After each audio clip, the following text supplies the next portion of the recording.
사진을 찍고 현지 음식을 먹고 가이드의 설명을 듣고 우리가 여행 가면 일반적으로 경험하게 되는 것들인데요.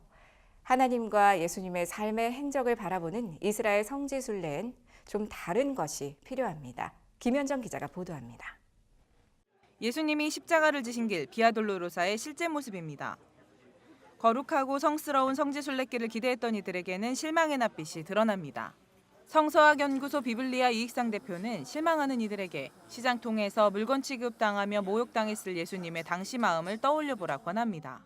성지순례는 여행이 아니라 묵상이 필요한 말 그대로 순례이기 때문입니다. 마음속에 주님을 담고 마음속에 이스라엘을 담고 돌아가는 것이 중요한데 사진을 찍는데 바빠서 정작 내가 만나야 할 예수님을 못 만나고 돌아가는 경우가 물건을 구입한다거나 기념품을 구입한다거나 사진을 찍는데 더 많은 시간을. 이 대표는 하나님의 마음을 따라가는 순례 여정 이스라엘 따라 걷기를 최근 출간했습니다. 이스라엘에서 11여 년간 석박사 과정을 밟는 동안 성지순례 가이드를 하며 실제 경험한 묵상들을 장소별로 담았습니다.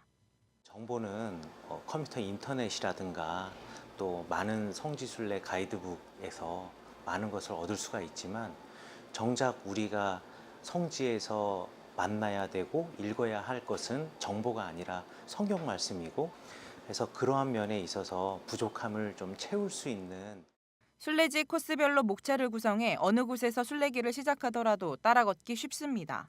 이 대표는 순례 코스 중 멘사 크리스티를 추천합니다. 예수님께서 부활 후 자신을 배신했던 제자들을 다시 부르신 그곳입니다. 예수님께서는 마치 아무 일도 없었던 듯 처음 제자들을 부르던 그 모습 그대로 나타나셨잖아요. 처음으로 그리고 마지막으로 식사를 준비해 주셨잖아요.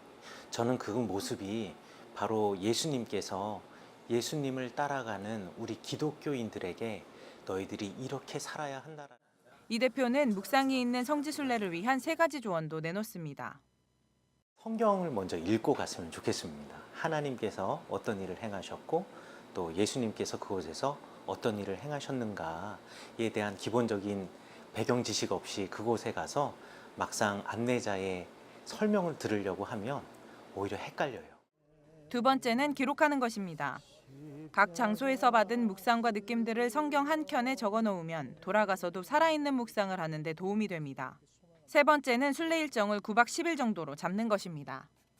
하루에 많은 곳을 가려고 하기보다는 꼭 필요한 장소 그리고 우리가 신앙생활에 있어서 이곳은 꼭 가보아야 할 장소를 중심으로 해서 충분히 묵상하며 지나가는 성지순례가 좀 의미 있는 성지순례가 아닌가 싶습니다. 이 대표에게 이스라엘 순례지 곳곳은 과거의 땅이 아닌 하나님과 지금 이 순간 이야기를 나누고 있는 현재의 땅이었습니다. CGN 투데이 김현정입니다.